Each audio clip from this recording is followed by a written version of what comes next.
onwards, we shall discuss about the adenohypophysis or the anterior pituitary hormones that are released from the anterior pituitary.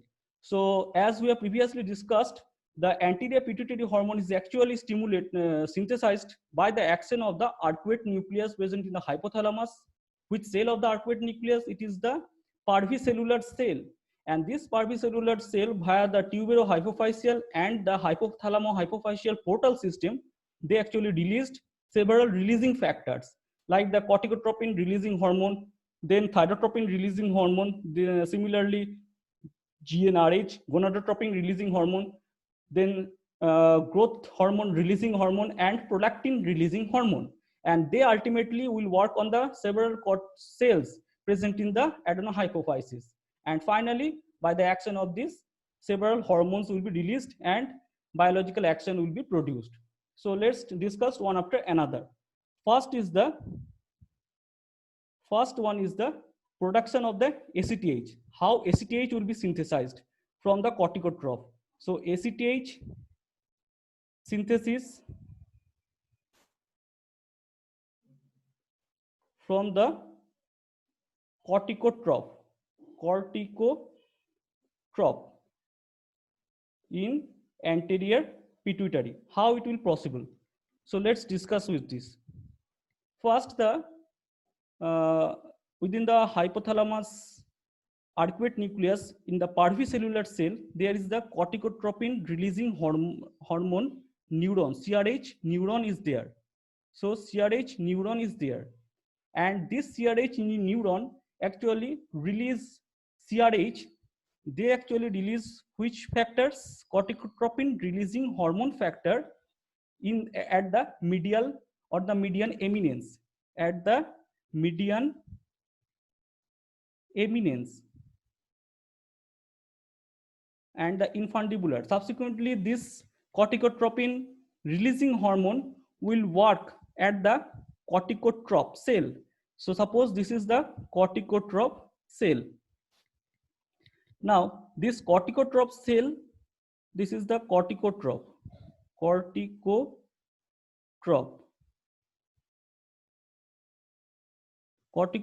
cell.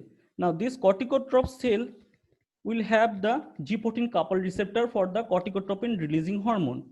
So this is the corticotropin releasing hormone receptor 1, and this will produce what? Phosphorylation of the protein kinase A, because it is a G protein coupled receptor and has action similar with the G stimulatory alpha. So phosphorylation of the protein kinase A will produce what? POMC complex, okay, and the ACTH secretion. Finally, ACTH will produce and it will come out from the corticotrope.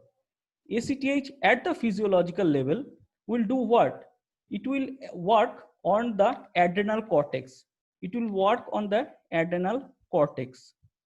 This is the adrenal cortex, and this adrenal cortex will have which receptor?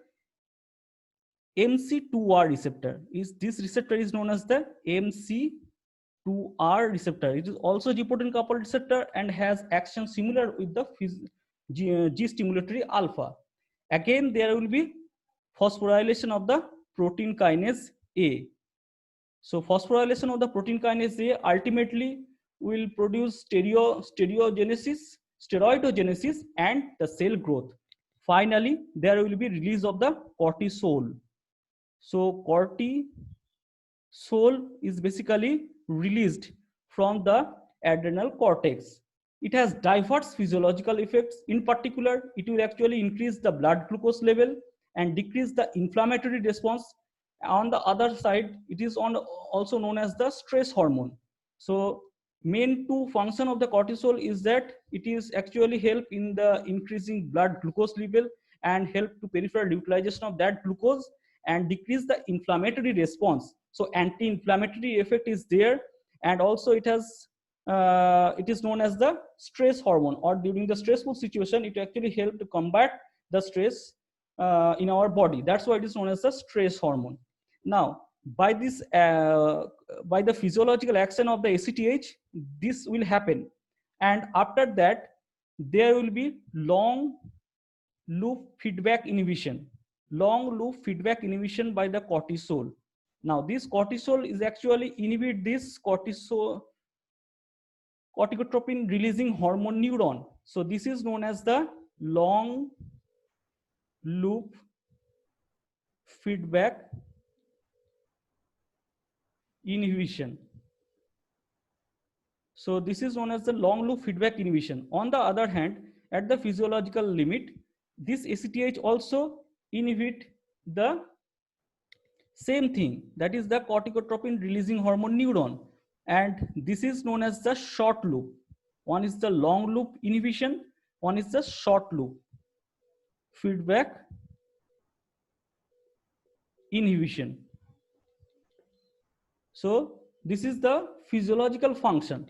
On the other side, if this feedback inhibition is lost, which is occurred in case of Addison disease, in Addison disease due to gradual damage of the adrenal cortex due to TB or the adrenal other reason, no cortisol production is there. So no long loop feedback inhibition of the ACTH is produced.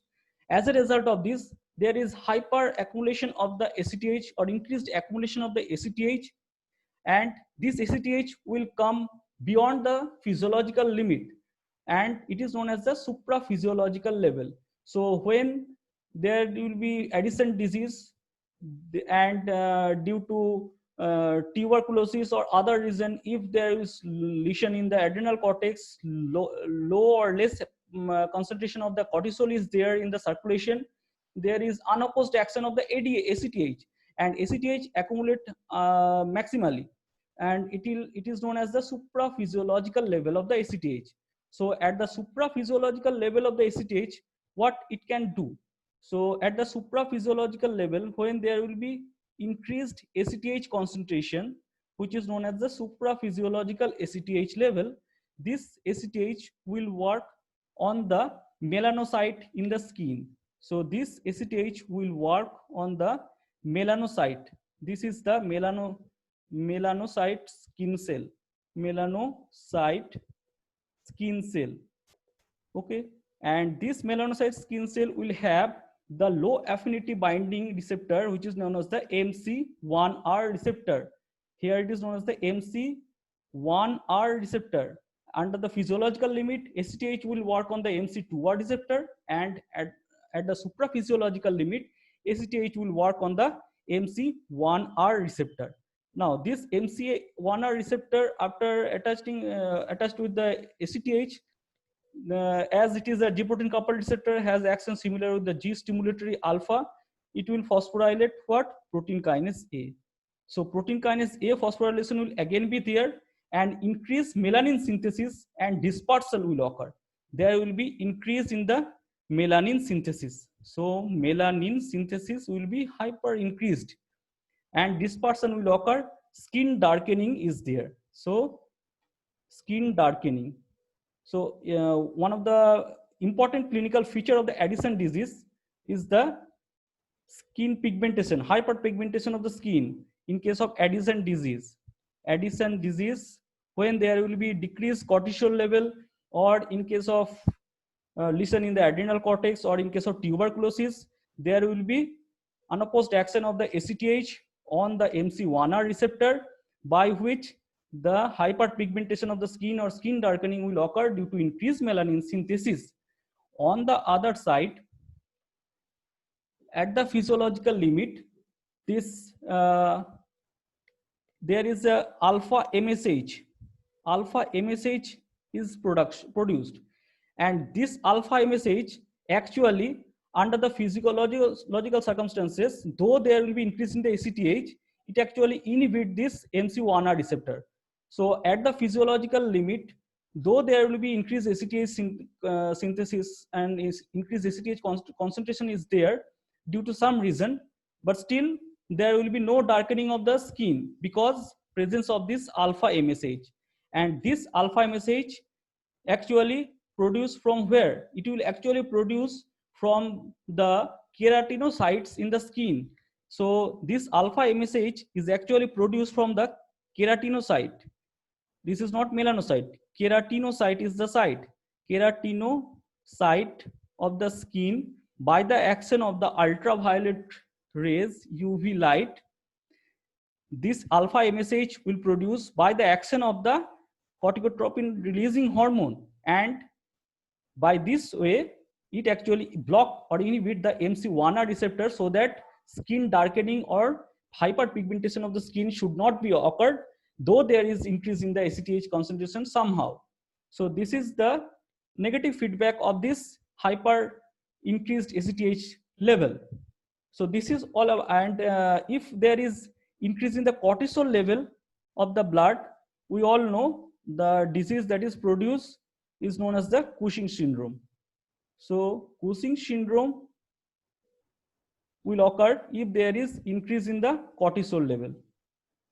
Cortisol, obesity is there, and also there will be increased glucose concentration of the blood, leading to diabetes mellitus, as well as increase in the blood pressure will occur, and the immunity can be suppressed. So this is the something about the Cushing syndrome clinical feature, which will occur due to increase in the cortisol level.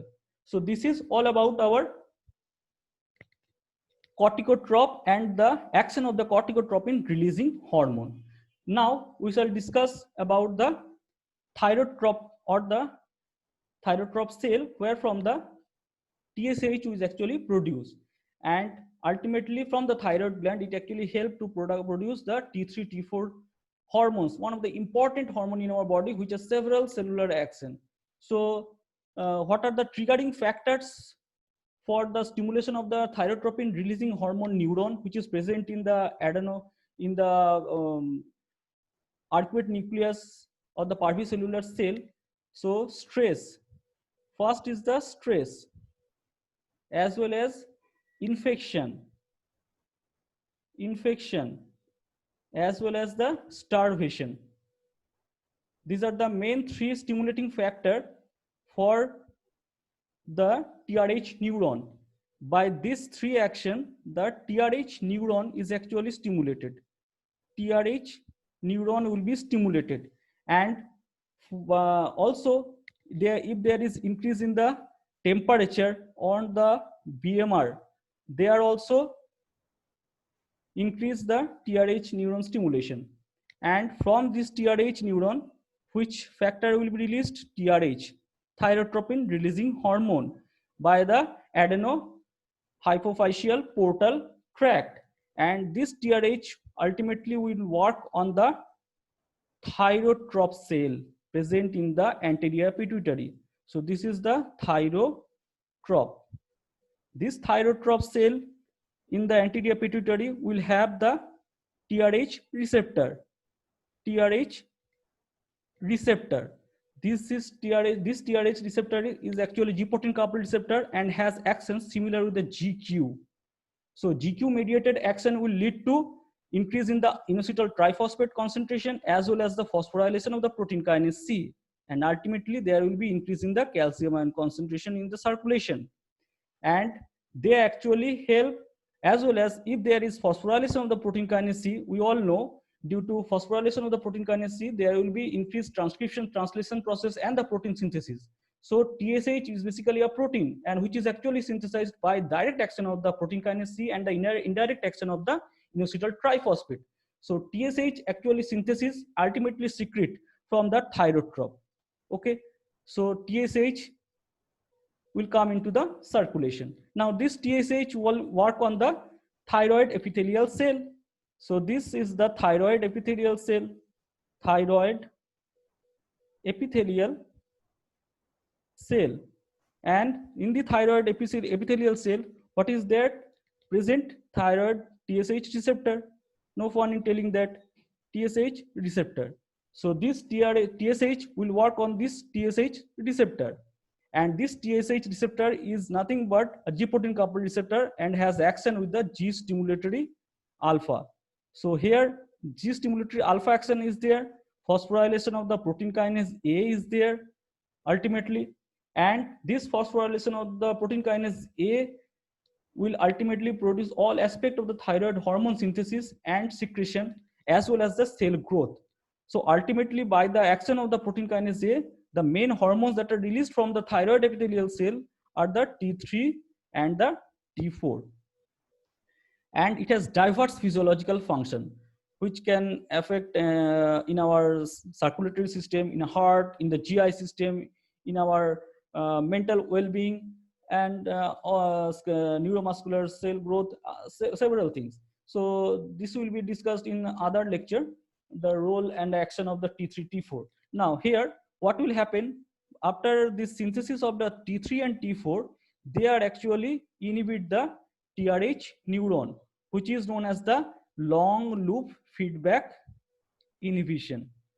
So similarly, in the previous lecture, as we have seen that ACTH, cortisol, when it will produce from the adrenal cortex, it will inhibit the CRH by the long loop feedback inhibition.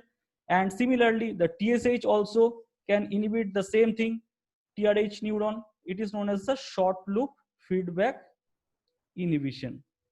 So this is all about our the corticotrope and the thyrotrope cell action.